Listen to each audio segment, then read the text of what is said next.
As praias de águas cristalinas e piscinas naturais formadas entre os recifes fazem de Porto de Galinhas um dos mais belos destinos do Nordeste brasileiro. Este cenário paradisíaco vai receber em agosto o maior evento de propriedade intelectual e direito digital da América Latina. Porto de Galinhas será a sede do 44º Congresso Internacional da BPI, tanto pela infraestrutura e beleza, quanto pela sua proximidade com a capital de Pernambuco. Está a 30 minutos de Recife e do Aeroporto Internacional dos Guararapes. Terra de um povo alegre e hospitaleiro, onde passado e futuro se encontram no misto de história, cultura e inovação, Recife tem a 4ª maior região metropolitana do país e é um hub para o desenvolvimento econômico de outros estados do Nordeste.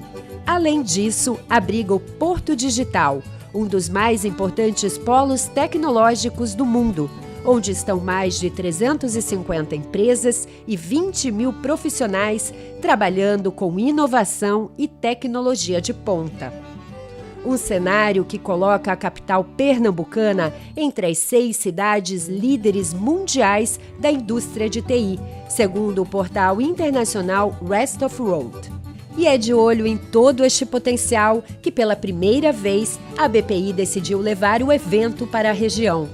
Nos dias 12 e 13 de agosto de 2024, os maiores especialistas e profissionais de TI do mundo todo estarão em Porto de Galinhas para debater os principais temas de propriedade intelectual e direito digital.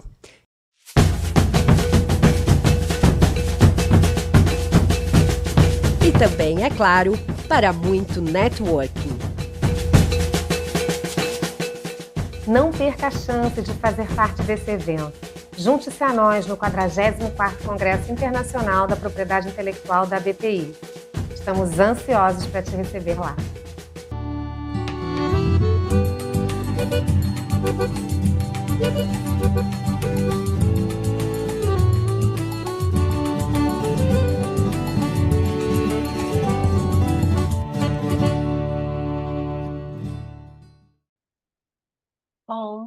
Bom dia. Antes de tudo, eu quero agradecer à BPI pela oportunidade, pela organização de mais um encontro científico aqui das comissões de estudo. Essa aqui já é a nossa 3ª edição, sempre painéis importantes, com palestrantes importantes. Eu sou Andréia Pocinhas, coordeno junto com a minha colega Cláudia Zeirac, essa comissão aqui de indicação geográfica da BPI. Quero dar as boas-vindas à audiência, quero agradecer bastante os nossos palestrantes, ao nosso debatedor, que imediatamente todos eles aceitaram o convite para falar hoje do tema Acordo de Lisboa, vantagens e impactos da eventual adesão pelo Brasil. Trazendo aqui uma breve contextualização do tema, o Acordo de Lisboa ele é administrado pela OMP. O sistema tem o objetivo de simplificar o registro internacional das indicações geográficas e já existe uma movimentação no sentido do Brasil aderir a esse acordo. E a nossa ideia aqui hoje é trazer o tema para discussão. A ideia surgiu exatamente em razão desses debates recentes que estão ocorrendo, muito embora ainda exista um caminho a ser aí percorrido. Então, a gente convidou aqui 3 autoridades, a OMP, o USPTO e o MIDIC, que possuem, de certa forma, as suas interpretações, as suas visões, e elas vão ser colocadas aqui ao longo do painel, com as ponderações, com as eventuais preocupações, as possíveis implicações técnicas legais, para que a gente possa aí iniciar e movimentar essas discussões num futuro muito de médio prazo, né, com uma visão um pouco mais amadurecida sobre o assunto. Então, antes de passar aqui a palavra à Cláudia Zeirac, eu quero apresentar brevemente o nosso debatedor, porque eu sei como ele vai fazer possivelmente algumas intervenções ao longo do debate. Eu acho que é mais seguro fazer a apresentação dele aqui no início. E esse debatedor, obviamente, não poderia ser ninguém diferente do Dr. Rony Fabres, que além de ser um colega querido, é um dos profissionais no Brasil que mais entende, mais conhece sobre indicações geográficas. Então, eu vou ler aqui parte do currículo dele. Bom, o Dr. Wander Guerra Fabres é advogado, agente da propriedade industrial, formado pela PUC do Rio Grande do Sul, especializado em propriedade industrial em Estrasburgo, na França, doutor pela Universidade de Estrasburgo e pela Universidade também Federal do Rio Grande do Sul. É autor de vários artigos, perito de casos judiciais, faz parte do Comitê Executivo da BPI, é o 4º vice-presidente da BAP, membro da ZIP, INTA, AIPPI, FICP, AIPLA e da IDV, que é justamente a Associação Internacional de Direito do Vinho. Então, obrigada, Rony. Eu já vou passar aqui a palavra à Cláudia, que vai dar andamento e fazer a apresentação da nossa primeira palestrante. Bom dia a todos. Agradeço, assim como a Andréia, a presença de todos, dos ilustres palestrantes. O tema é palpitante. O tema, temos visto recentemente um incremento no reconhecimento das IGs no Brasil. Então, é um tema que a gente precisa enfrentar, porque é o futuro, não é?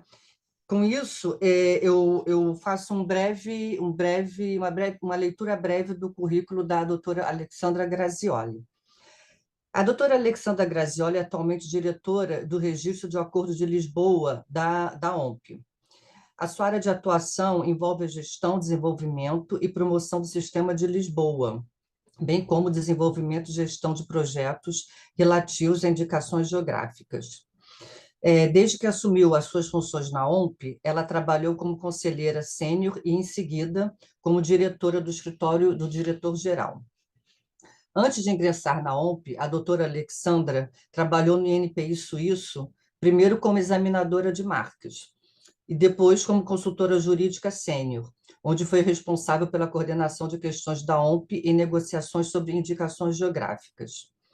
Então, com esse breve relato, é muito maior o currículo da doutora Alexandra, mas para não nos alongarmos mais, passo a palavra à doutora Alexandra. Thank you so much, and thank you for API for having inviting WIPO to make a presentation on the Lisbon system during this panel discussion. I will start sharing my presentation.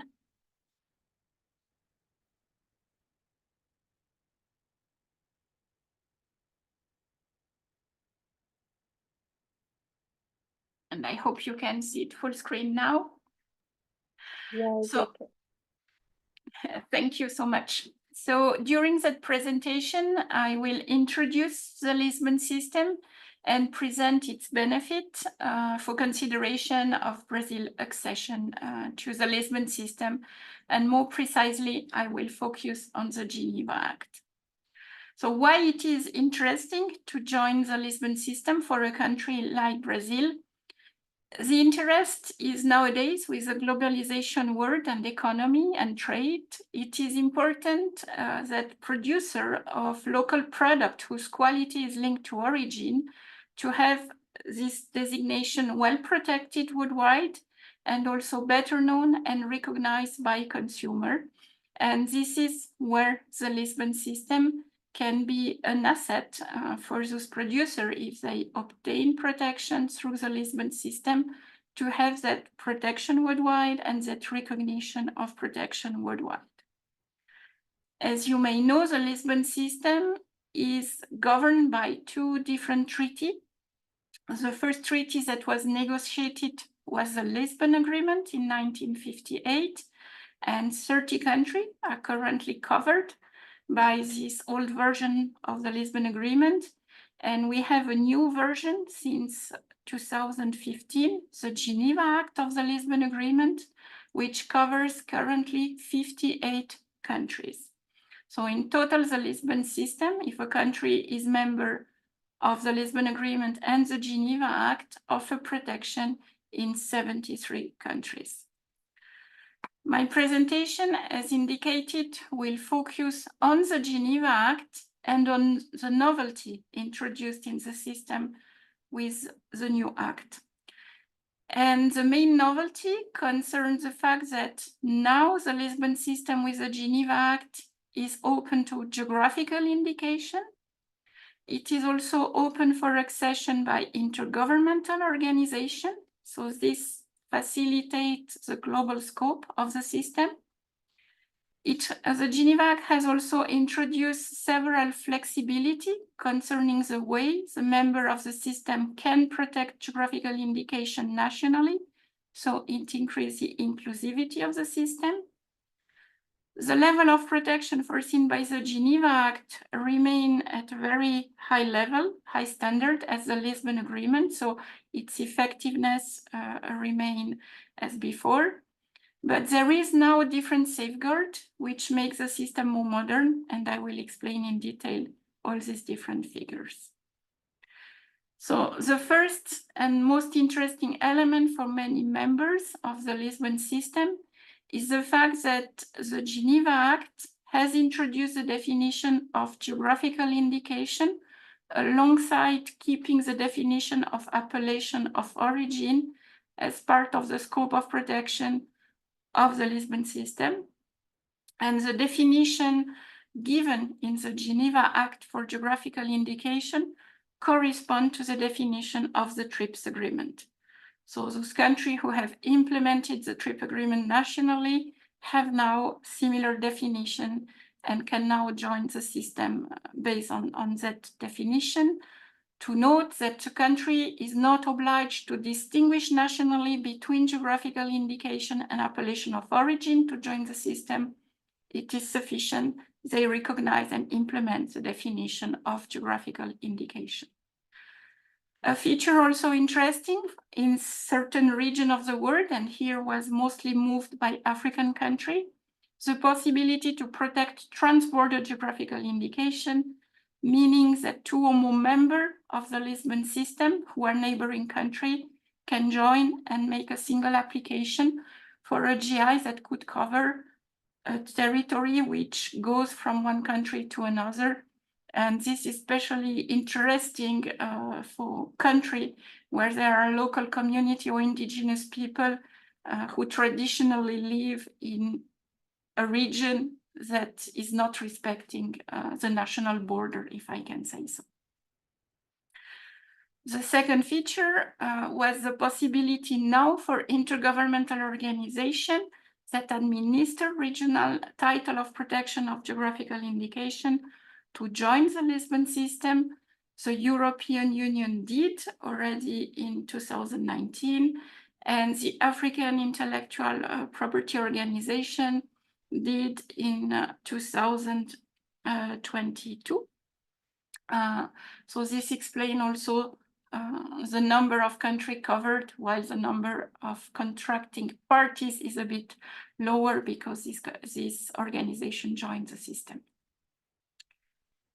Concerning now the flexibility introduced in the system concerning the means of protection that country can put in place at national level to protect geographical indication, the Geneva Act recognizes the full flexibility for the country to protect GIs through a sui generis system, through the trademark system, or through another system as they prefer. The important is that they meet the requirement concerning protection for third country GIs as specified in the Geneva Act. The quality for applicant is therefore more broad than before, enabling also owner or certification mark or collective mark now to apply and be recognized also in the system. There is a possibility to have direct filing by the right holder of the geographical indication or the beneficiaries, depending on the system. So if a member state do not want to play the intermediary with WIPO, they can let the producer apply directly to WIPO. There is a possibility now for country who knows the system of protection of GIs requesting fees for that protection to ask for the payment of individual fees or administrative fees relating to the use of appellation of origin and GIs. The individual fees are asked by country to cover the cost of examination of international registration. And now there is also a precision concerning the scope of protection compared to the situation we had under the Lisbon Agreement. And to go a bit more in detail is to look to Article 11 and 12 and 13 of the Geneva Act. And now the protection distinguished to level, depending if the geographical indication is used on product of the same kind as the product identified by the geographical indication. So in such case, the protection is against any use for product not originating in the geographical area of origin or not complying with the requirement of use of the geographical indication. And then there is a protection when the GI is used on goods that are not of the same kind or on services based on the fact to prevent use that suggest connection with the beneficiary of the appellation of origin or GIs in a way that would damage their interest, or in case the use of the GIs on other product or services impair or dilute in an unfair manner the reputation of the geographical indication. There is also protection against imitation. So when the GIs is used with expressions such as kind, style, or when there is general mislead of consumer. There is also protection against later trademark. They will not respect the condition of protection of the GIs for product of the same kind, not of the same kind, or on services, as I mentioned before. And finally, once a country decides to protect the GIs on its territory, the protection, the GIs is protected against the fact that it cannot be considered as having becoming generic in that country. So this is a principle that exists already under the Lisbon Agreement. Now, if we look to the safeguards that were introduced in the Geneva Act, several ones. So the first safeguard, and this is also fully in line with the WTO TRIPS agreement, is safeguard to enable continued use and protection of prior good faith trademark. There is also exception to enable the use of personal name used in business, plant variety, and animal breed, provided there is no misleading of consumer. And also different agreed statement precise that generic term should not, or there is no obligation indeed to protect as geographical indication terms that are considered generic in the country where the protection of a GI is sought. As such, there is no rule concerning safeguard for homonymous use of two, at least for geographical indication who are homonymous in two countries, but there is a clear, there was a clear understanding during the negotiation that the normal principle existing also in TRIPS and in other law concerning use of homonymies are also safeguarded. And something very important and very clear now introduced in the Geneva Act is that all members of the Geneva Act has to put in place a system that will enable interested party to request refusal if they see that the protection of a geographical indication can damage their interest.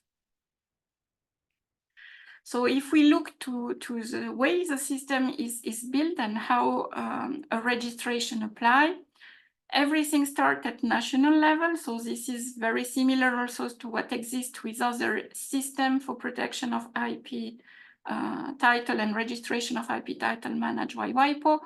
So concerning the Lisbon system, the requirement is that at national level or regional level, a title of protection should exist on which the international protection is based.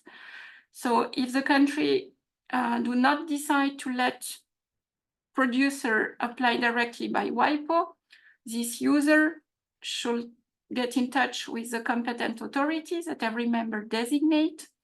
Often is the IP office with a competent authority for a member of Lisbon, and ask that competent authority to send an application for international registration to WIPO. WIPO make a formal examination of that application, so we do not judge on the substantive merit of that geographical indication, but we check that all necessary information are provided. If it is the case, we register that GIs or appellation of origin in the international registry. We publish it and we send it to the member of the Geneva Act, if the country of origin is member of the Geneva Act, or to the Lisbon Agreement, if the country of origin is member of the Lisbon Agreement, or to both, if the country of origin is member of both versions of the treaty. Then each country individually has 1 year to examine if, according to their national law, they can or not protect the geographical indication on their territory. So every state is sovereign to decide which GI it accepts to protect according to the Lisbon system, and the decision of every member is independent. So the protection then may vary from one country to the other. Within 1 year, the country has to issue a refusal for the Lisbon registry to record it. And in that refusal, the country issuing the refusal should mention the way to contest that refusal, the time frame, and the authority to do it. If the country is convinced, in case it issues a refusal and is convinced by the argument by the applicant, it can at any time withdraw the refusal, totally or partially, or grant protection. If, on the other case, the country thinks that it can protect the geographical indication, there is no so-called opposition, so no country during the no interested party in the country during the 1 year mentions there is any problem with the GIs, and the competent authority do not see any reason to refuse protection, the country has two options: or remain silent, and silence within 1 year means decision to protect the GIs, or it can proactively grant protection. If a problem has not been detected during that 1 year, a country can at any time also, or interested party in a country who has no issued a refusal, can also ask for invalidation of the protection of a geographical indication later on, provided it go in front of the relevant tribunal to contest that protection. If you are interested to see and have information on registered GIs, you can go on the public database that we have on the WIPO website. It's called Lisbon Express. And you can also consult the bulletin, which is the official publication of the Lisbon Registry. Currently, we have a bit more than 1,100 international registration. European countries are so far among the biggest applicant in the system, but we see an increasing number of developing countries also now using the system to protect their GIs. And if we look to the category of product protected, wines and spirit and beverage are among the biggest number of applications. This is also the case in many countries, especially if we look Europe. But what is interesting is in terms of non-beverage product, if I can say so, we have agriculture and food product who are about 300, and then half of that number, 100 about and 50, correspond also to non-agriculture and non-food products. So we see also an interest, and this we think will be developed much more in future, interest also to protect geographical indication for handicraft product.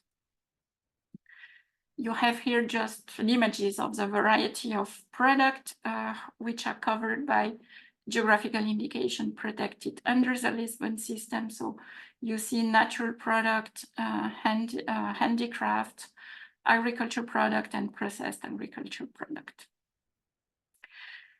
Perhaps some testimony from some member who have protected their GI through the Lisbon system.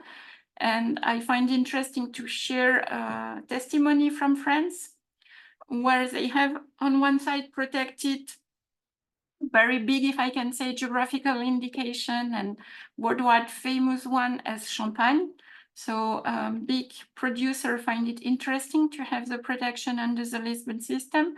But you have also very small and niche production who find also interested to benefit from the Lisbon system protection because it is cost effective, it is easy, and they obtain protection in many countries quite easily with the Lisbon system without having to go country by country and having to follow the rule of procedure for each of the country, what small producers have issue to do often. And another example, more recent one from Tunisia, and the protection of the Jebafix, which came the international protection as the last step of development of that geographical indication at national level. So what is very interesting with that geographical indication is that we see how countries use also geographical indication at the reputation that a region can build around this product of origin through their unique quality. So in Tunisia, indeed, there is a village called Jeba, where they produce that fig, which has a very specific taste, who become to be the flagship also of Tunisia in terms of fruit. And through the geographical indication, improvement of putting the product on the market nationally, creating the reputation, developing also some ecotourism activity in the region, slowly interest also to export the product in certain markets arrive. And so the Lisbon system was seen for them as really a favored way to obtain that international protection. Something of interest, probably more by the Office of Intellectual Property. Now we have developed a system to manage international registration. So the system is open, is not public for whoever, is open for the competent authority who apply and receive notification from WIPO, and also will be open in case Brazil decide to go through direct application by producer to the producer who are behind this international registration. And that system is facilitating so filing of any kind of transaction under the Lisbon system, so application, refusal, grant of protection, but also you will receive in the system all notifications, so streamlined way also to have a dashboard to follow all the transaction, and also manage the portfolio of national registration and registration from third country. If we see now how the system evolved, and especially the Geneva Act, so you can see that after only 4 years of existence of the Geneva Act, as it entered into force in 2020, we have, as I mentioned, 58 countries covered by the system. And these countries are from different regions. It's true that from the region of Central South America, not so many members yet, but we hope to have more in future. And indeed, several countries all around the world. Is it Central Asia? Is it Asia? And we have also different countries in your region interested to join the system. So we hope in future to have much more members of the system. A reason why we see an increasing interest for the system by developing countries is the fact that they see most countries that they can use geographical indication as a way to foster sustainable local development. So different studies, different also projects show how by well developing a GI, while protecting it, you can definitely have positive spillover effect in the region. I mentioned that example of Jebafix in Tunisia, and we have different examples also in Brazil, how geographical indication are used also and can benefit more broadly than just the producer of the geographical indication. To become a member of the system and to accede to the Geneva Act, there is not a lot of formal condition. It's important the country is party of the Paris Convention or declared to have a law that is in compliance with the Paris Convention concerning the protection of geographical indication. This is quite classic deposit of an instrument of accession. And there is a possibility to submit some declaration. This was perhaps something I just wanted to highlight. So the declaration to have application filed directly by the producer.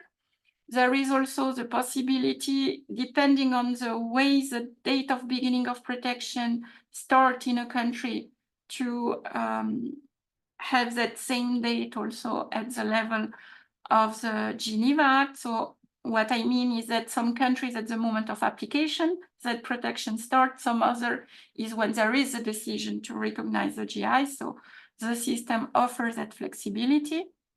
Possibility to ask for individual fees, as I mentioned.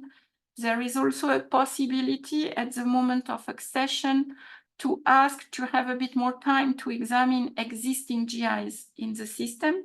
So instead of having only 1 year, possibility to ask for 2 years to make that examination. And finally, under the Geneva Act, there is now the possibility for country to ask for information concerning that quality link between the geographical area, the product, and the characteristics, the reputation, or the quality of the product. If you are interested in more information, you can go on the WIPO website, follow also our Lisbon news, and we will soon restart to having a webinar also to provide information on the system. And so I hope soon to be able to count also Brazil as part of the member of the system, as we thought Brazilian producer of geographical indication and appellation of origin could usefully benefit from that protection.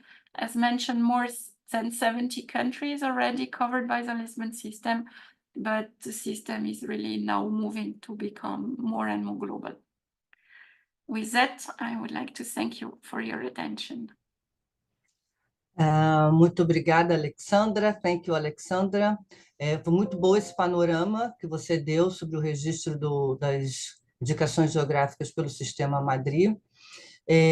Vou apresentar agora nosso próximo panelista, que é o Dr. Miguel Campo del Lortemeri de Carvalho. Espero que eu tenha falado certo o seu nome.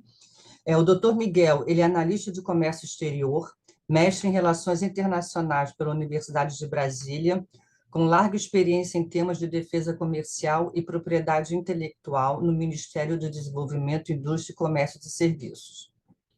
Atualmente, ocupa o cargo de coordenador-geral de propriedade intelectual no Ministério e responsável pela coordenação da Estratégia Nacional de Propriedade Intelectual e apoio à Secretaria Executiva do GIP.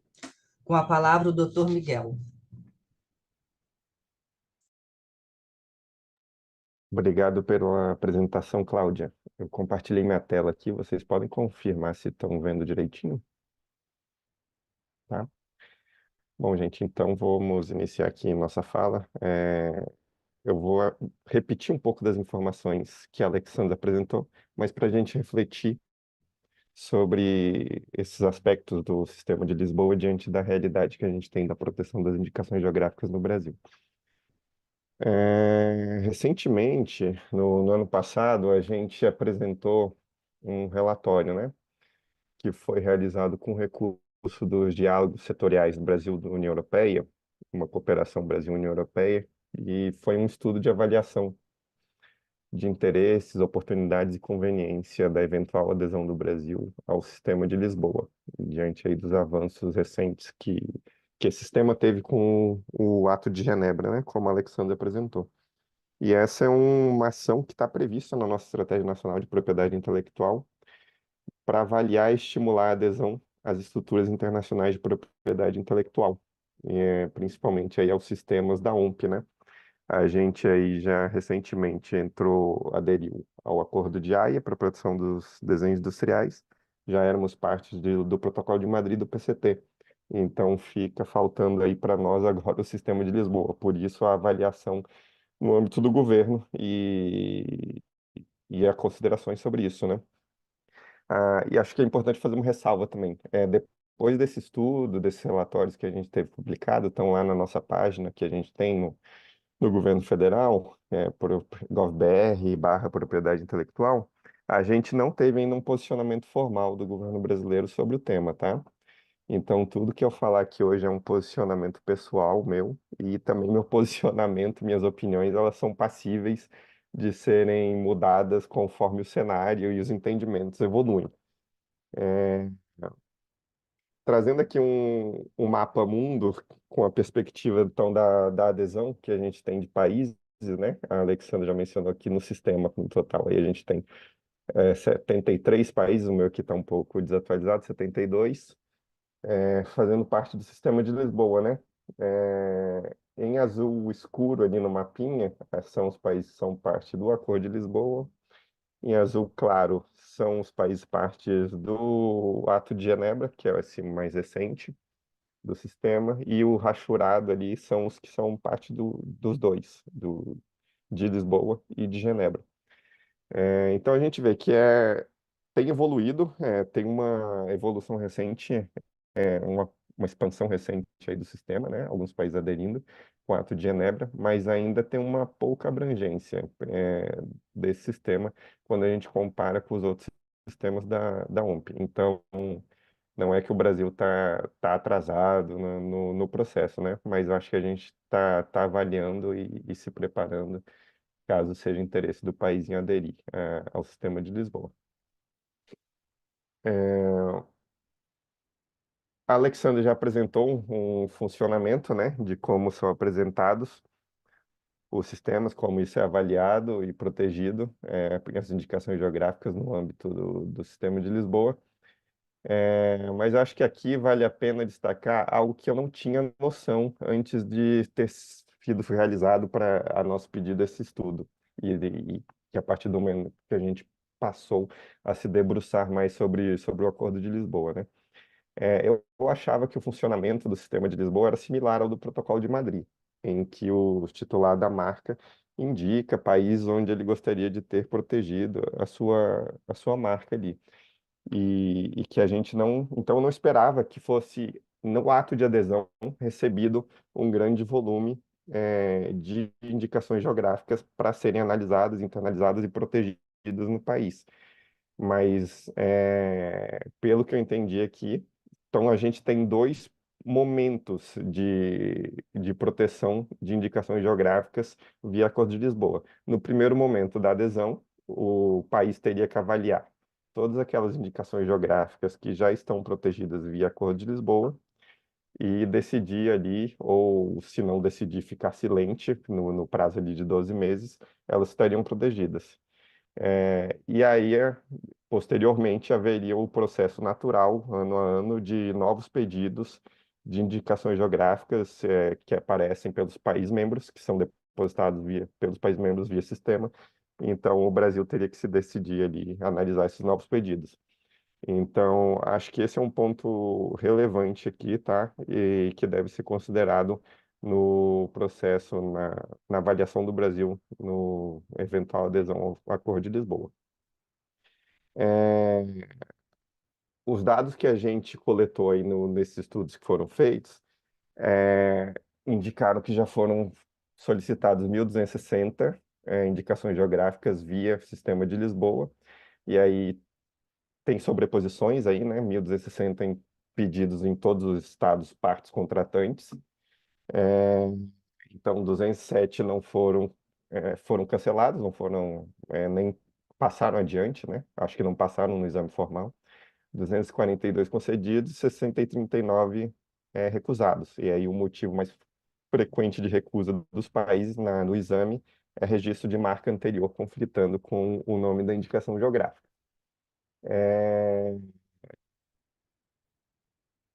E nos últimos anos, a gente teve ano a ano aí 120 novos pedidos em 2021, 26 em 2022 e 17 em 2023, né? Naquele segundo fluxo de pedidos. E aí aqui esse gráfico são os nossos fluxos de pedidos de 2014 a 2023 de indicações geográficas no Brasil, tá?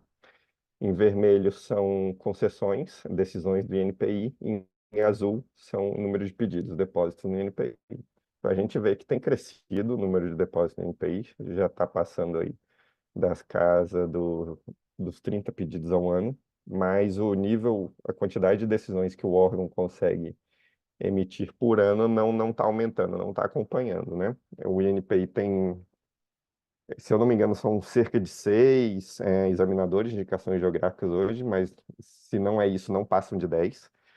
Então, é uma equipe muito limitada para fazer esse trabalho. E a gente, olhando esses dados de pedidos via Acordo de Lisboa, percebe que os números anuais de pedidos tendem a dobrar o número de pedidos que a gente receberia e, eventualmente, teriam que ser analisados pelo INPI via acordo, recebidos via acordo, né? Então, esse é um desafio administrativo importante a ser considerado pelo governo no processo de adesão.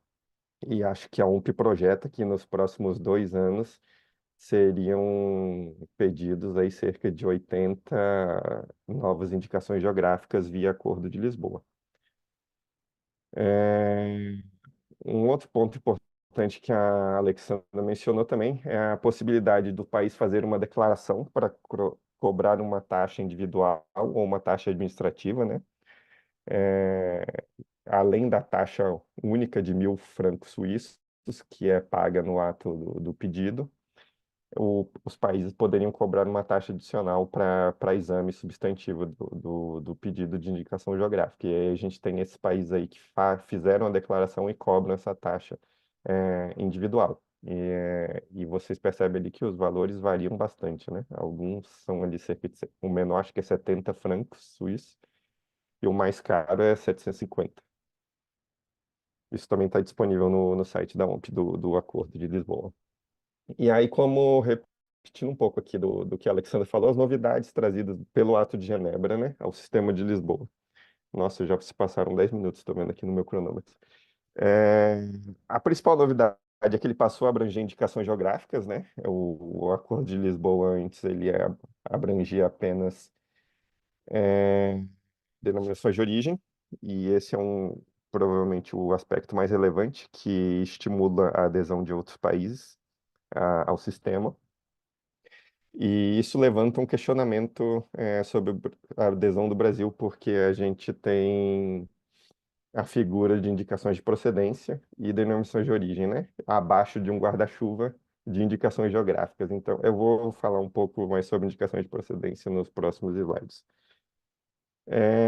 A possibilidade de adesão de organismos internacionais, como a Alexandra já pontuou, que trouxe a União Europeia a ser uma das partes do acordo,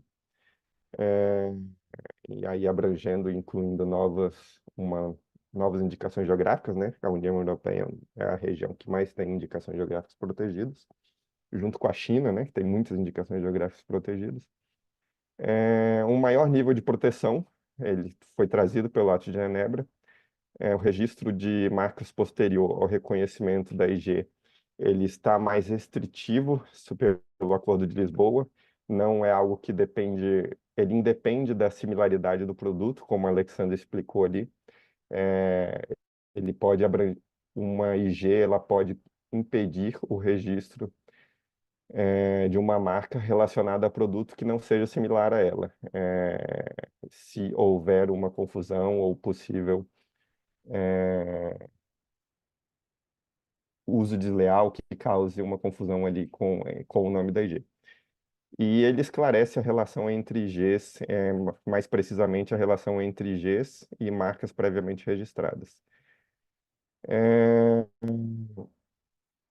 E aqui alguns aspectos entre TRIPS, o Acordo de Lisboa e a nossa LPI, tá? Com relação à exceção de registro de uma IG e marcas previamente protegidas registradas. Então, a cláusula do avô, a gente tem no TRIPS, né, que se permite a continuidade do uso da marca se esse direito foi adquirido de boa-fé, e você poderia ter a IG protegida e convivendo com ela, ou ainda poderia, a marca, ela poderia também ser aí base para negar o registro de uma IG.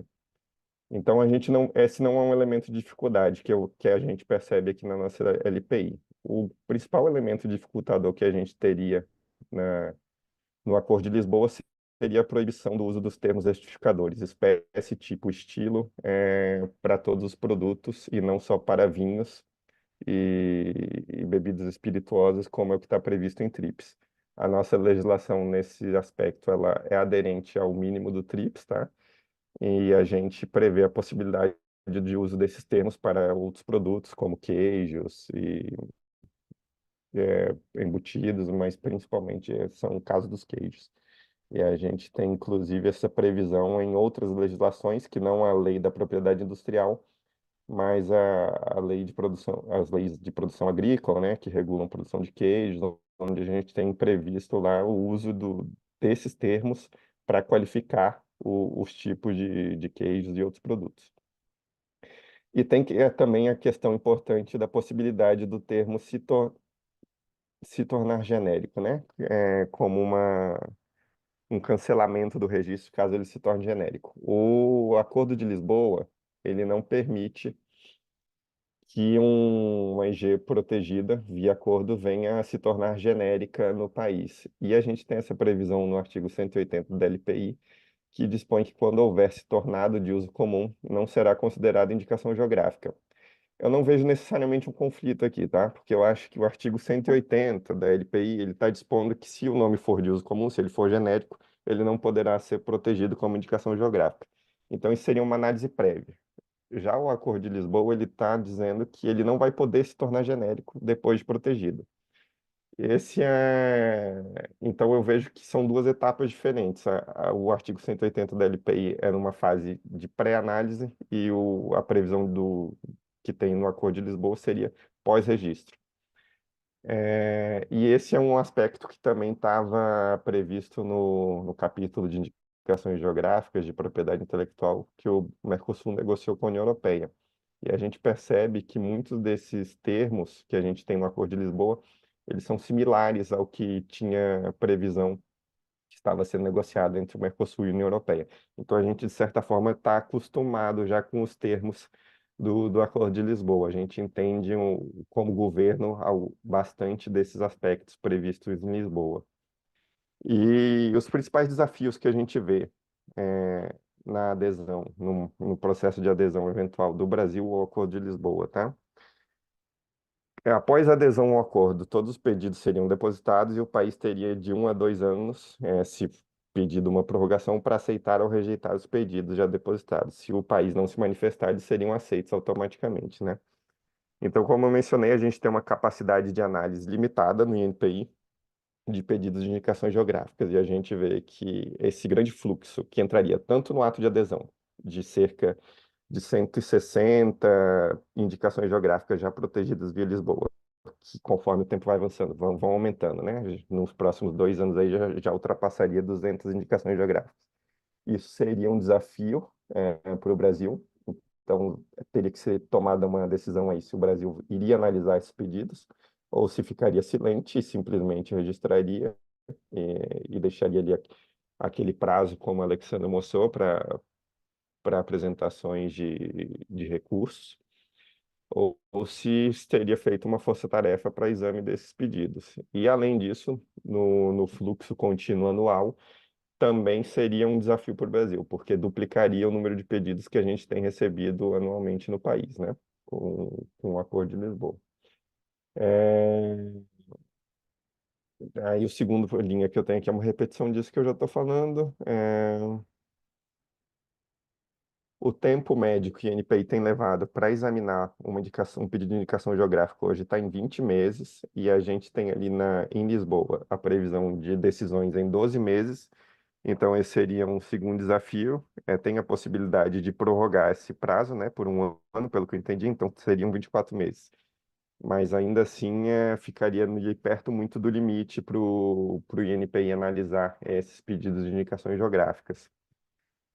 Então, tem a questão de prazo, que também é uma questão que a gente viu no presente, quando o Brasil aderiu ao protocolo de Madrid, né? Que tem lá questões de decisões em 18 meses para pedidos de marcas. Outro questionamento, então, que eu já mencionei, esses pedidos que seriam recebidos via pelo sistema de Lisboa, eles deveriam ser priorizados para que o Brasil cumprisse esse prazo? ou o país optaria por simplesmente aceitá-los e adotar ali uma fase de recursos onde esses pedidos podem ser anulados ou examinados posteriormente. Nós temos a questão que a nossa legislação ela prevê que as indicações geográficas elas devem conter um nome geográfico para serem protegidos. Então, alguns pedidos estrangeiros eles poderiam não ser protegidos no Brasil, mas eu acho que isso não seria um problema, porque estaria o Acordo de Lisboa, ele prevê essa possibilidade de ser feito o exame substantivo pelo país, então o Brasil poderia negar o registro de uma indicação geográfica que não contenha um nome geográfico, se mantida a LPI como está atualmente. Tem a questão da indicação de procedência, como eu falei, que aí a gente tem a dúvida se as nossas indicações de procedência elas seriam protegidas via Acordo de Lisboa ou se a gente teria alguma dificuldade com isso, porque a gente percebe que a gente adotou esse termo indicação de procedência, enquanto nenhum outro país no mundo adotou o termo indicação de procedência e que muitas vezes na tradução pode gerar uma confusão ali com o termo indication of source, que vem lá das proteção de marcas, está previsto na Convenção da União de Paris, né? Para que uma origem não gere uma confusão com uma marca. Então, a gente percebe que esse é um termo, indicação de procedência, é um dificultador, foi inclusive objeto de discussão no âmbito do GIP, com propostas para alterar a legislação da propriedade industrial para que o Brasil tenha um termo mais aderente ao que tem sido utilizado no âmbito internacional, mais harmonizado, né? Que são indicações geográficas e denominações de origem. Miguel, desculpa te interromper. Um minutinho, tá? Tá bom, tô terminando. Tem a questão do idioma, que é previsto em inglês, francês e espanhol. Então a gente fica a questão do português não ser previsto como um dos idiomas do acordo e teria um custo, então, para os nossos pedidos de tradução para eles irem no âmbito internacional. IG de serviço, eu acho que a gente tem essa previsão no Brasil, mas nós temos uma IG registrada, então acho que não seria um dos aspectos mais relevantes a serem considerados. E, por fim, é uma avaliação de interesse das IGs brasileiras em buscar a proteção internacional, né? A gente tem hoje cerca de 113, 114 indicações geográficas registradas no INPI, protegidas no Brasil, nacionais, e sendo que muitas delas não buscam essa proteção e não alcançam o mercado internacional. A gente tem alguns exemplos internacionais interessantes de países que aderiram ao sistema de Lisboa para proteger uma indicação geográfica específica. O México buscou a proteção da tequila e o Peru buscou essa estratégia para proteger o pisco, né? Faria sentido o Brasil adotar uma estratégia similar para proteger a cachaça? A cachaça é um nome que a gente tem buscado proteger via acordos bilaterais, né? Mas a gente vê que a gente não conseguiu evoluir internamente como o México conseguiu evoluir com a tequila na organização dos conselhos reguladores, da produção da cachaça como uma indicação geográfica e na promoção desse produto como um bem cultural e não só um produto do país, né? Então, quando a gente compara o trabalho feito do México com a tequila e o que o Brasil vem fazendo com a cachaça, a gente perde, a gente ficou muito atrás. A gente teria que rever a nossa estratégia com relação à cachaça. A gente tem uma indicação geográfica nacional protegida no exterior, que é o Vale dos Vinhedos, né? E a gente teve algum aprendizado com esse processo de proteção do Vale dos Vinhedos na União Europeia, né? O que a gente poderia aprender sobre isso para identificar o interesse, processo de proteção internacional de outras indicações geográficas. E nós temos poucas indicações geográficas que acessam o mercado externo, como eu falei, eu sei o caso do café, o Cerrado Mineiro exporta bastante, e é uma cadeia de indicações geográficas que tem se organizado bastante. A gente teve recentemente a criação de um Instituto das Indicações Geográficas de Café no Brasil, e seriam potenciais interessados. Então, fica aí a reflexão. Eles poderiam ser potenciais interessados no Acordo de Lisboa, as indicações geográficas de café? Nós não sabemos, nós não temos essa resposta hoje, tá bom? É isso, Andréia. Fico à disposição aqui para as perguntas. Imagina, muito obrigada, Miguel, em especial aí sobre o aspecto da genericidade, né? Foi importante ter escutado. Dando seguimento, eu vou apresentar aqui a nossa próxima palestrante, a doutora Maria Beatriz Penati Delor, atua como conselheira regional de propriedade intelectual para o Mercosul, Guiana Francesa, Guiana e Suriname, no USPTO, já prestou serviços para a Comissão de Propriedade Intelectual e Direito da Concorrência da Câmara de Comércio Internacional em Paris, atua como especialista da Câmara de Nomes de Domínio e árbitra da Câmara de Arbitragem do Centro Solução de Disputas da BPI, é bacharel em Direito pela Universidade Presbiteriana Mackenzie de São Paulo, mestre em Direito da Propriedade Intelectual pela Faculdade de Direito George Washington, em Washington, D.C. Beatriz, palavra sua. Bom dia a todos. Alguém pode me sinalizar se me escutam bem, me veem bem? Ok. Bom, em primeiro lugar, um bom dia a todos. É um prazer estar com todos vocês aqui, reconectando com parceiros de trabalho, com amigos, com novos contatos. Sempre, eu sou conhecida como a nerd da propriedade intelectual, então, sempre para mim é um prazer estar com todos vocês. A contrário dos meus colegas que me antecederam, eu não vou ter um PowerPoint, então eu já deixei o meu contato disponível no chat para aqueles que queiram discutir comigo quaisquer outros temas. Bom, em primeiro lugar, quero felicitar a BPI por mais um encontro científico das comissões. A gente tem visto que esse evento tem crescido, ganhado substância, ganhado musculatura, e é um ambiente excelente para a gente poder trocar ideias, discutir, debater e ver e aprimorar o sistema como um todo e ver o que é relevante e interessante para cada um de nossos países, não é? Espero, na sequência dessas trocas, poder estar com todos vocês no Congresso Internacional da BPI, que foi anunciado no início. Enfim, eu vou estar lá, vou fazer uma apresentação, então espero ver muitos de vocês. Também quero especificamente agradecer a Andrea e a Cláudia, que sempre muito abertas, gentis. Quando a gente teve uma primeira oportunidade de discutir esse tema há alguns meses, foram muito receptivas e conseguiram criar um painel que me parece muito interessante, onde a gente pode ter visões diferentes, análises diferentes, perspectivas sobre o mesmo tema.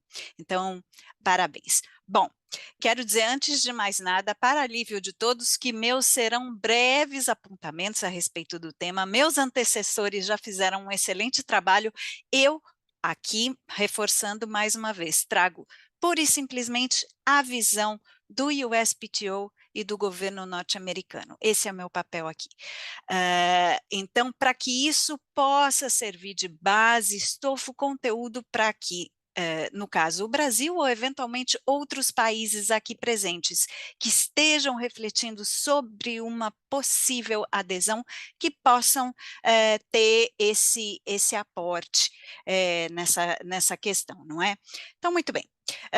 O tema de indicações geográficas, de modo geral, nos Estados Unidos, é um tema bastante forte, é um tema que chama muita atenção do usuário de nosso sistema de PI nos Estados Unidos, e é um tema, de modo geral, que já tem uma série de posições bastante estruturadas e consolidadas.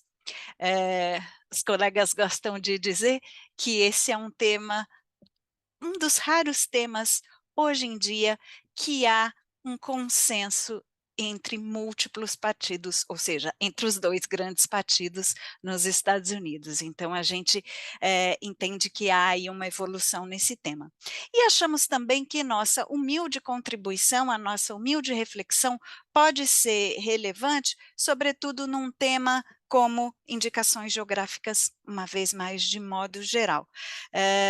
Porque entre os países, os distintos países, a gente tem similitudes e diferenças, mas eu acho que, e aí é uma visão talvez mais pessoal do que nada, por termos Estados Unidos e Brasil mais especificamente, ou Estados Unidos e demais países das Américas, uma característica histórica muito similar de sermos países essencialmente de imigrantes, talvez algumas realidades de um país se reproduzam em outros. Muito bem, agora olhando especificamente para o nosso palpitante, como foi dito, nosso palpitante e delicioso tema, que é a questão do sistema de Lisboa, não é? Então, creio que já se faz mais ou menos claro, mas quero tornar absolutamente claro a posição hoje dos Estados Unidos é de não ser membro de Lisboa e não há qualquer movimentação nesse sentido para que isso venha a ser alterado. Claro, tudo pode acontecer em todos os aspectos, em todos os lugares e organizações, mas essa é uma posição essencialmente madura. Quais são talvez alguma das grandes preocupações que o USPTO e o governo norte-americano veem hoje com o sistema e, por conta disso, entendem não ser de interesse do país a adesão? Uma das questões é a questão nos Estados Unidos hoje e numa projeção no Brasil, uma vez que venha a aderir, a questão dos nomes hoje comuns e termos genéricos. A regra geral, o default, é que se um desses nomes que tem essa característica naquele determinado país, se ele já fizer parte do registro do sistema, a regra default é que ela passa a ser protegida no contexto de Lisboa. Há exceções, eu vou falar delas em um minuto, mas essa é a regra geral. Então, num primeiro momento, você tem uma situação de retirada de alguns nomes que são genéricos e comuns, da possibilidade de uso por parte dos comerciantes, por parte dos empresários, dos pequenos e grandes produtores. Vemos isso como um problema. Isso como um problema por parte da indústria. Por parte do consumidor, a gente entende que pode haver um problema também, porque se o consumidor, digamos, nos últimos 20 anos, comprou o queijo X do produtor Y regional, talvez, dependendo de como esse sistema evoluir, esse termo indicativo daquele produto em particular não poderá mais ser usado para aquele produto. E isso, num primeiro momento, tem o potencial de limitar as opções de mercado para aquele indivíduo, para aquele consumidor. Uma outra preocupação que a gente tem em relação à operação do sistema é que passa a ser uma obrigação do Estado-membro a manutenção dos termos como não genéricos em seu país, ou seja, a observância ou o enforcement, como queiramos, passa a ser um dever do Estado-membro daquela IG que eventualmente venha a ser protegida através do sistema. Então, esse é um grupo de preocupações. Temos também preocupações no impacto que uma eventual adesão pode causar nos escritórios de IPI dos distintos países. Acho que o Miguel já explorou esse tema, e eu queria passar brevemente por essa questão de a recepção de um bloco, numa eventual adesão, a recepção de um bloco de Gs já pertencente ao registro, que deve ser, num primeiro momento, analisada, há uma possibilidade de manifestação da sociedade como um todo, uma necessidade de análise do escritório e eventual concessão ou confirmação da exceção no período de 1 ano, que sim pode ser estendido por mais 1 ano. Então, essencialmente, estamos falando em 2 anos.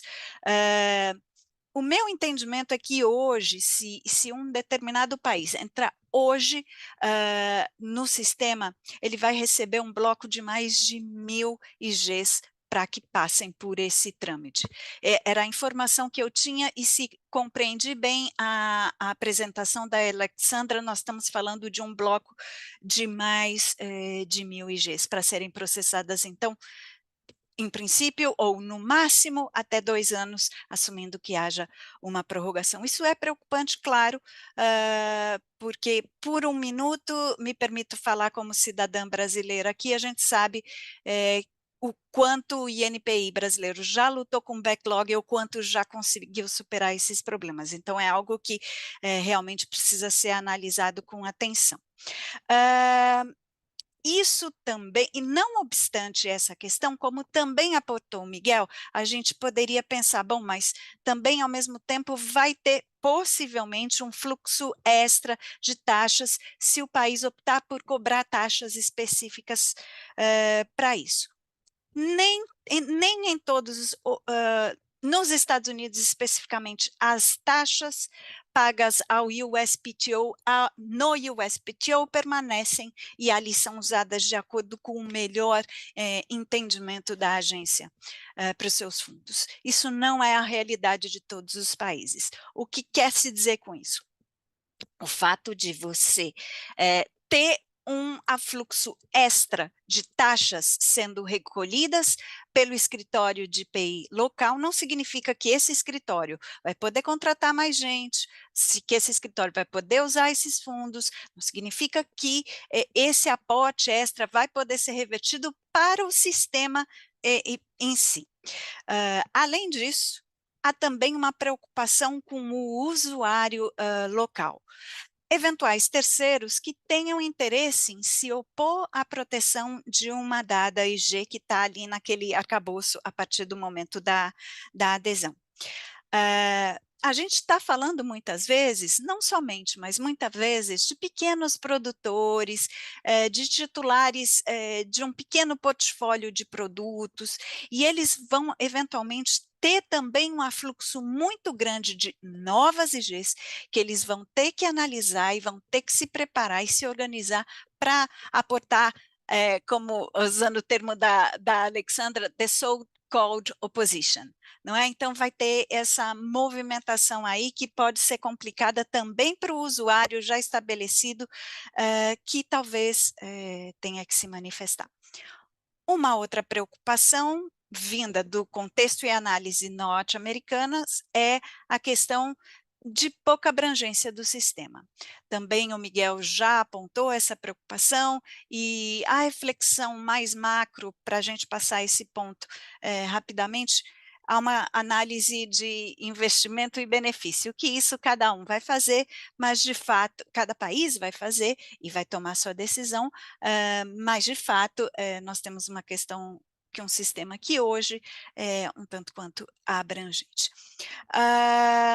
Tenho ainda uma preocupação aqui que falamos essencialmente, como os meus antecessores expressaram de maneira bastante clara, estamos falando sobretudo do Ato de Genebra. Então, eu vou fazer um breve comentário aqui também sobre o Ato de Genebra, que quando foi negociado, a membresia do sistema de Lisboa era mais limitada que hoje, como nós vimos, não é? E isso propiciou debates que não foram talvez tão amplos como em outros tratados multilaterais da OMP. O que causa uma certa percepção de que talvez o sistema possa ser mais conectado aos interesses e pautas europeias do que talvez de outros países e outras regiões. Então, isso pode ser também uma questão a considerar. Também gostaria de fazer uns apontamentos finais em relação ao sistema como um todo, que é o seguinte: o sistema hoje de Lisboa não se mostra como autossuficiente.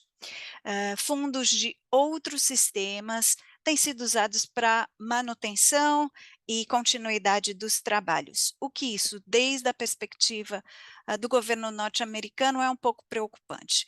Entendemos que cada sistema deve ser autossustentável e que fundos recebidos para um dado sistema possam ser melhor utilizados naqueles sistemas, sistema para o usuário daquele sistema, para aprimoramento daquele sistema.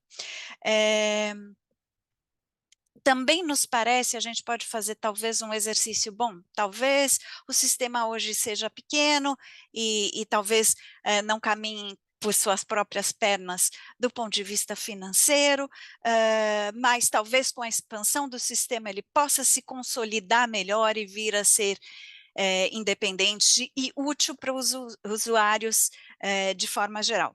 Nós temos uma preocupação em relação a isso, que é o seguinte: as IGs, por suas características intrínsecas e sua natureza, elas têm um limite menor do que a tecnologia, que quero crer que não há limites para o desenvolvimento tecnológico, portanto, para proteções patentárias.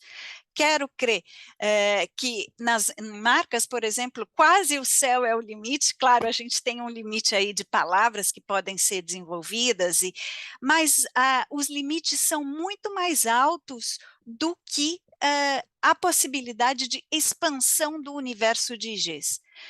Nos parece que IGs, uma vez mais, por suas características, têm um limite um pouco mais baixo. Ou seja, não vai dar para crescer tanto, talvez, o arcabouço, o universo de IGs, para que a gente possa eventualmente ter um sistema muito mais amplo e fortalecido. Então, esses são essencialmente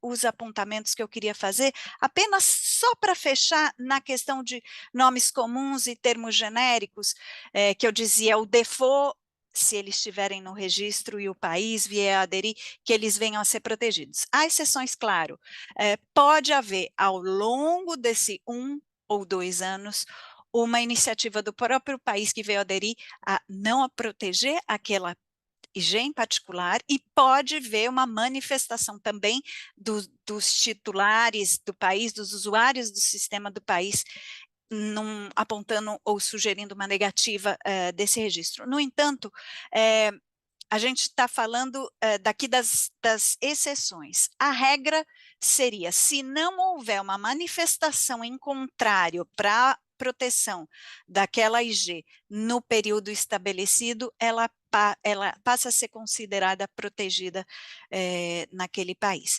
Então, o que também nos preocupa um pouco. Bom, espero que com isso tenha podido agregar alguns elementos para reflexão. Desejo a todos sucesso nesses exercícios que são adesão ou não a tratados internacionais, e naquilo que a gente puder colaborar de nossa parte, é sempre prazer, uma alegria. Muito obrigada.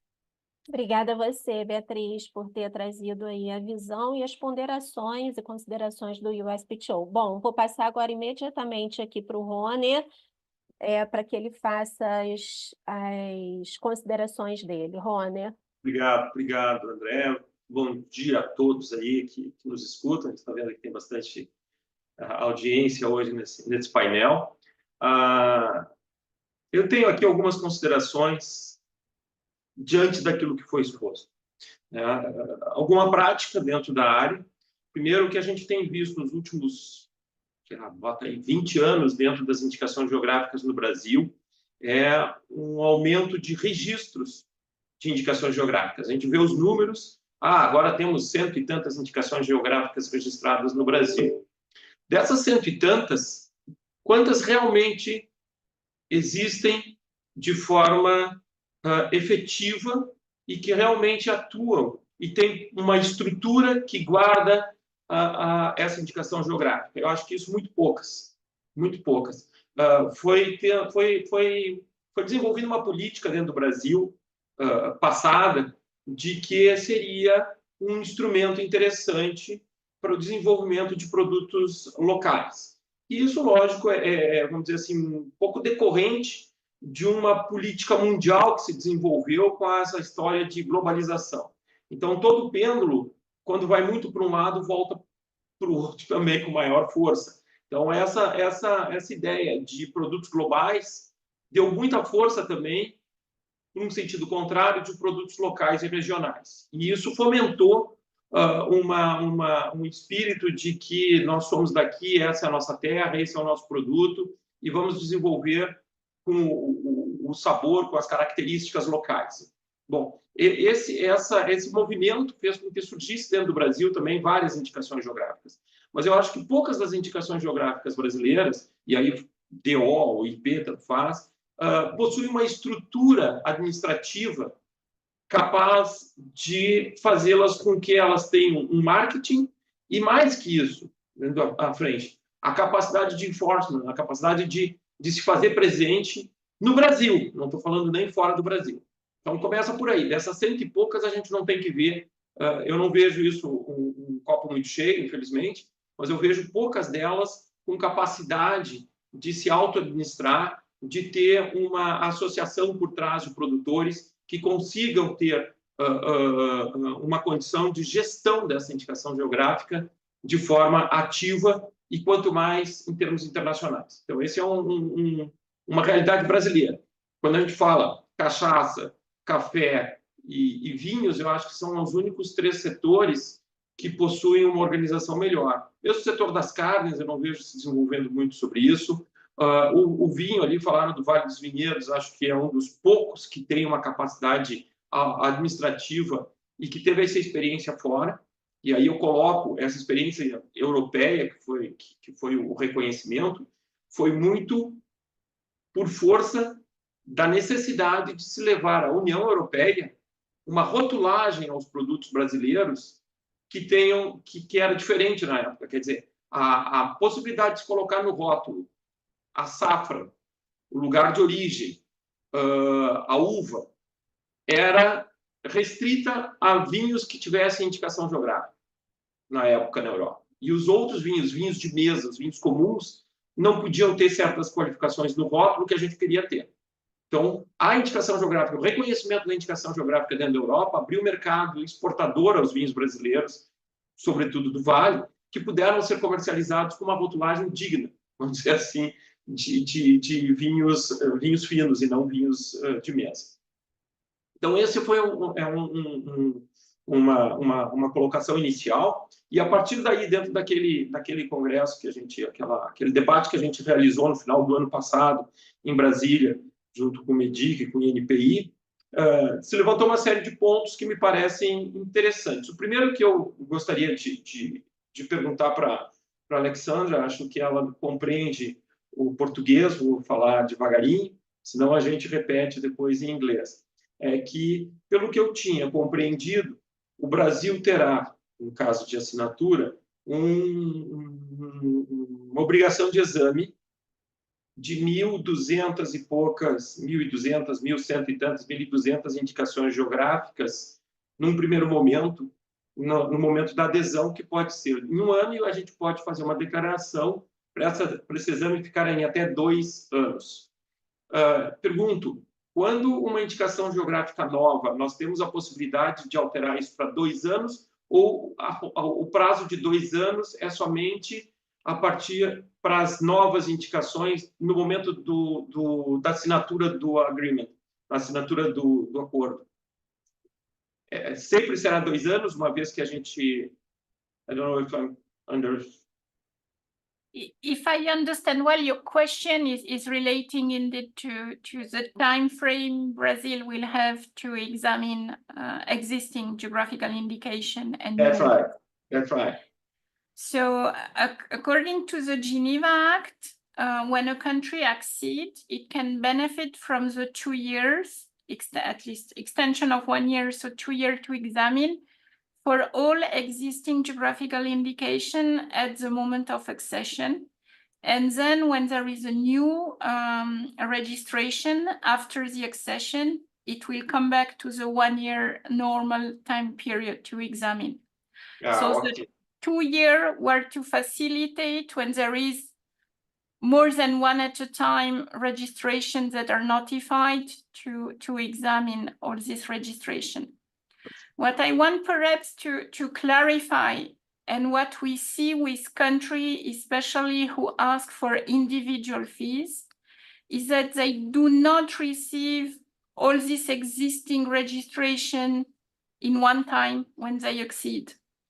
Because we will only notify this existing registration when the country of origin has paid the individual fees for a specific existing registration. So we do not receive a package of 1,000 something. If you ask, depends on the payment of the taxes of the, okay. Yeah, especially if you ask individual fees. If you don't ask individual fees and you don't ask anything else, then yes, you will receive, but not all registration under Lisbon. If Brazil accesses to the Geneva Act, it will only receive Geneva Act registration.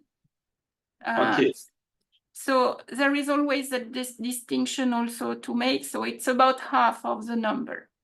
Certo, bom. Mas, em princípio, nós teríamos, então, pelo que eu entendi, no momento do acesso, uma extensão de prazo, e depois os pedidos de registro que seriam vindos durante o processo, nós teríamos somente esse 1 ano, não teríamos 2 anos. Né? Essa é a base. Entendi. And perhaps also what we see in terms of examination, if I may just add, is that with existing member, what we see is that they have a different way to examine their national GIs, because they really need to be very careful about the geographical area to be sure they don't exclude artificially some producer. So the examination for international registration is much more based on the intellectual property dimension. So they are often not over scrutinizing, is the geographical area super well defined? At least it should be well defined. But is that village inside or outside? Often is really a question for the country of origin. What country look is the name protectable as a GI? Is a prior right? Is the name generic? Prior trademark? Generally, what we see also, for instance, for appellation of origin, if it concerns the whole country, some countries said it cannot have the same quality everywhere, so then it refused. But it's a different level of examination, that national application. Sim, sem dúvida, quando a gente recebe um registro internacional, ele já vem com todo um exame prévio feito no país de origem. Basta saber se a legislação do país de origem é similar à nossa legislação interna, e seria muito mais uma revisão dos atos do que propriamente um exame quando nós temos uma indicação geográfica brasileira que a gente parte do zero. Caderno de encargos, essa parte toda que tem que ser revista, sem dúvida nenhuma. Outro ponto que me parece que é interessante se colocar aqui é com relação aos termos genéricos, que a gente fala muito, acho que é uma preocupação que eu vi que a Beatriz também colocou, o Miguel também, com relação a este ponto. E aí vem uma pergunta. Miguel, tu te lembras que quando a gente estava negociando o Mercosul, ainda quando estava o Otávio dentro das relações internacionais lá do MRE, que estávamos quase aprovando aqui o acordo, depois deu todo esse problema político dentro da Europa com os agricultores europeus e no caso da política Macron lá dentro, com essas últimas intervenções e greves que tiveram, o acordo Mercosul-União Europeia, ele tinha uma relação enorme que eu me lembro até que foi objeto de publicação para a gente se opor, de termos considerados expressões tradicionais, se falavam. Tu sabe que eu pesquisei bastante, eu não consegui achar essa lista de expressões tradicionais. Lógico que existe, dentro do Mercosul, uma lista de indicações geográficas que o Brasil reconheceria como não genérica. Meu ponto de debate aqui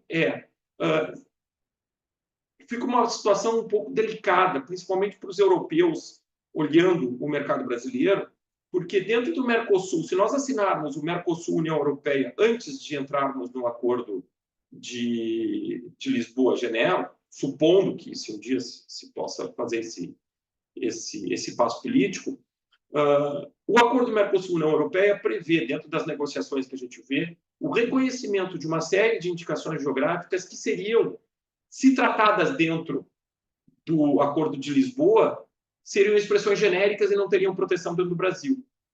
Então, a minha indagação é melhor, tendo em vista a política brasileira e a política europeia, mas é melhor o Brasil ou a União Europeia assinar primeiro o acordo Mercosul-União Europeia, onde a gente reconhece certas indicações geográficas que seriam genéricas dentro do Brasil e damos proteção a elas dentro de um período transitório de tempo, dentro daquele anexo 1 do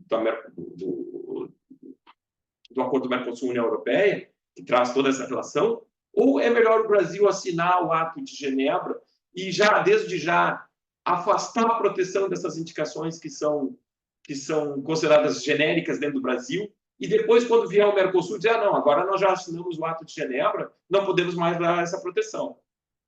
Como é que é a tua opinião? Eu sei que é pessoal, não é a política do Brasil, sei que é uma pergunta um pouco pode ser um pouco delicada politicamente, mas qual é a tua ideia em cima disso? Se é que tu já tinha pensado sobre isso. A Cláudia quer comentar alguma coisa antes de eu responder? Não, é um pouco dentro dessa, seria uma subpergunta. Seria o seguinte, até que ponto a falta da conclusão desse acordo da Mercosul com a União Europeia impacta a adesão do Brasil ao Acordo de Lisboa? Né? Quais seriam essas implicações negativas? Até que ponto isso impacta a falta da conclusão desse acordo? Eu não estou participando mais diretamente das negociações com a União Europeia, então não estou atualizado dos últimos andamentos, né? Mas pelo que a gente lê de notícias, não tem avançado muito. As negociações estão paralisadas. A minha percepção pessoal é que, comparando aí, considerando, botando na balança o Acordo de Lisboa e o Acordo Comercial Mercosul-União Europeia, sendo que a proteção de indicações geográficas é um dos principais interesses da União Europeia no acordo com o Mercosul, seria interesse para os países do Mercosul, dentre eles o Brasil, não avançar numa adesão ao Acordo de Lisboa antes de encerrar as negociações com a União Europeia, porque você diminuiria o poder de barganha ali dos países do Mercosul frente à União Europeia, né? Mas, por outro lado, já muito se avançou na questão das indicações geográficas na negociação com a União Europeia. Já estava praticamente fechada a questão, né? E, como você falou, Rony, já tinha ali cláusulas específicas de exceções para alguns nomes, como o uso do termo parmesão como um nome genérico, e se protegeria o nome composto parmigiano reggiano, entre outros casos, né? Que eu já não me lembro mais. Mas, então, é algo realmente para se refletir. Não sei qual seria a melhor posição com relação a isso, né? E o fato Mas nos parece que o fato do Brasil aderir ao Acordo de Lisboa antes de encerrar a negociação com a União Europeia diminuiria o nosso poder de negociação frente aos europeus. Mas é uma opinião pessoal, e realmente a sua reflexão é interessante. Eu não tinha pensado sobre essa ótica. Porque me parece que fica naquele momento, né? Se correr, o bicho pega, se ficar, o bicho come, o que fazer? Acho que o problema principal, muito mais dos europeus do que nosso. E aí eu trago um outro ponto de reflexão aqui, é que na medida em que a gente usa esses termos genéricos, exógenos, quer dizer, trazidos de fora, né? Até que ponto a utilização desses termos pode afetar e, vamos dizer assim, afetar e dificultar o desenvolvimento de uma personalidade própria de produtos regionais. Quer dizer, na medida... Eu tenho um exemplo passado que a gente utilizava, no caso dos vinhos, de champanhe. A gente utilizava champanhe, a gente utilizava champanhe, a gente utilizava champanhe. No momento em que a gente passou a ter um orgulho próprio do produto fabricado, produto, né, do espumante feito, a gente deixa de utilizar a palavra champanhe, não por força de pressão internacional, mas por força interna. Quer dizer, nós temos que ter a nossa própria personalidade. Quando a gente fala de indicação geográfica, é um pouco isso. A gente fala da personalidade daquele conjunto populacional que tem uma cultura e que quer botar dentro desse produto a cultura que tem. Na medida que a gente utiliza parmesão para certos queijos que a gente faz, na medida que a gente utiliza termos que são de outros lugares para identificar o nosso produto, a gente perde a capacidade de dizer que esse produto é nosso.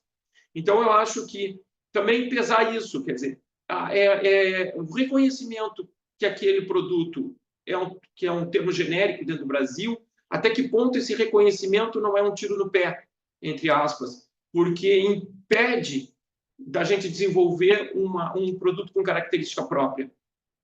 E essa é uma questão que eu coloco, não sei se a Beatriz pode pensar um pouco em termos de United States, né, em termos de comércio americano, o quanto não se desenvolveria produtos mais... olha o Idaho Potatoes fora da área dos vinhos, então, né, tem características próprias, que foi desenvolvido, é um sucesso dentro dos Estados Unidos, o quanto esses termos genéricos dentro dos Estados Unidos também não influenciaram até para limitar a capacidade dos produtores americanos e dizer, olha, essa é a nossa característica, esse é o nosso produto.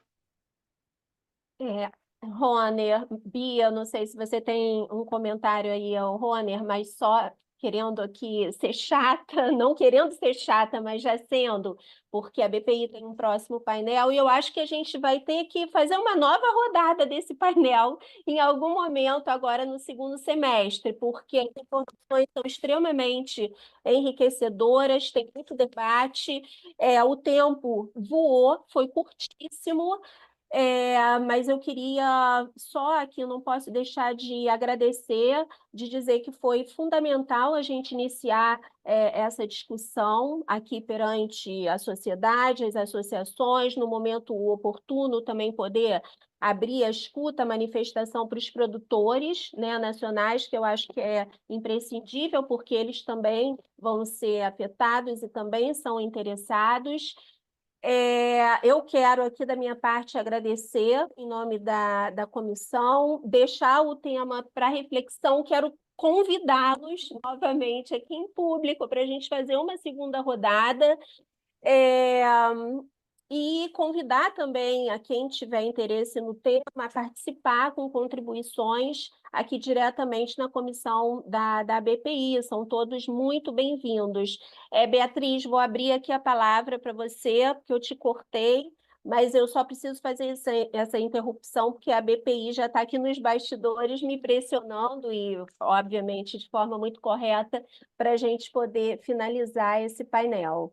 Claro, eu vou ser super breve, eu ia comentar que a gente podia começar a segunda rodada de discussões eu respondendo a pergunta do Roner, mas vou dar um comentário muito breve.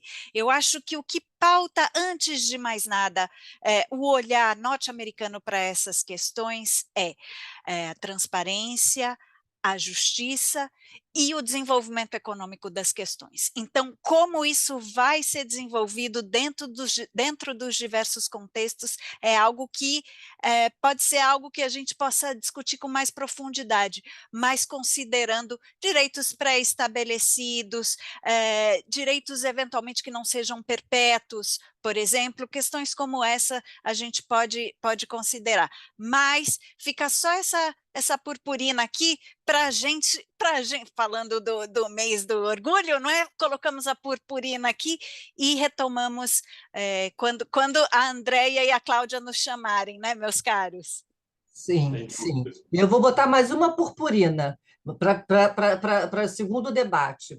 Até que ponto, como consequência do Brasil, a adesão do Acordo de Lisboa, a convivência com as IGs de outros países pode ajudar os produtores locais a entender melhor a importância do registro, do reconhecimento. Mas isso vai ficar para depois, tá? Tá aí, joguei a purpurina. Tá Obrigada certo. a todos mais uma vez. Sem falar da necessidade que temos de desenvolver o conhecimento entre os consumidores também do que é isso, né? Bom, mas aí eu termino aqui. Exatamente. Valeu, Andréia, Cláudia, a palavra com vocês. Não, só agradecer, muito obrigada, e o compromisso aqui da gente fazer uma segunda rodada agora no segundo semestre. Obrigada, Rony, obrigada a todos vocês. Obrigada a todos. Vai ser um prazer, obrigada. Boa tarde a todos. Boa tarde.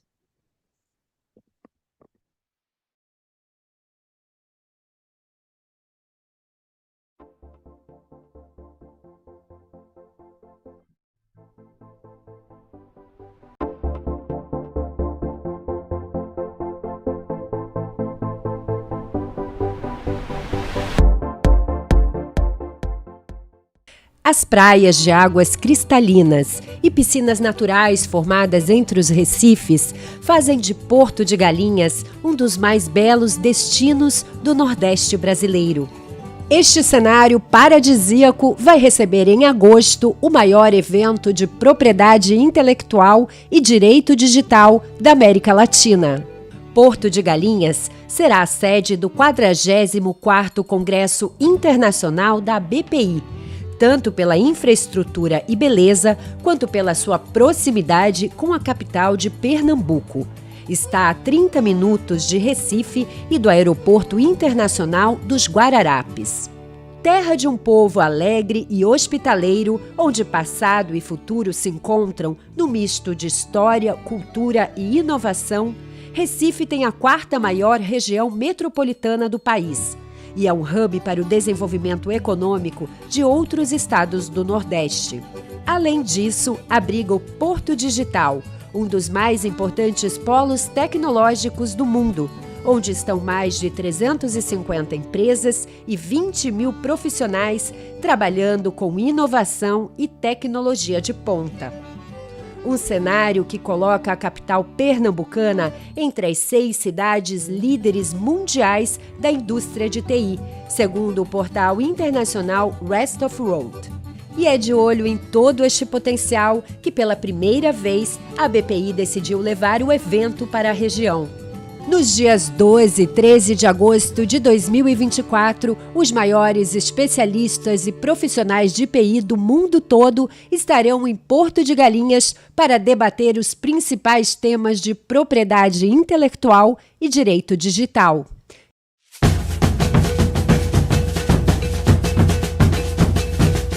E também, é claro, para muito networking.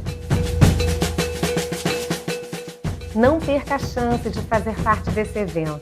Junte-se a nós no 44º Congresso Internacional da Propriedade Intelectual da BPI. Estamos ansiosos para te receber lá.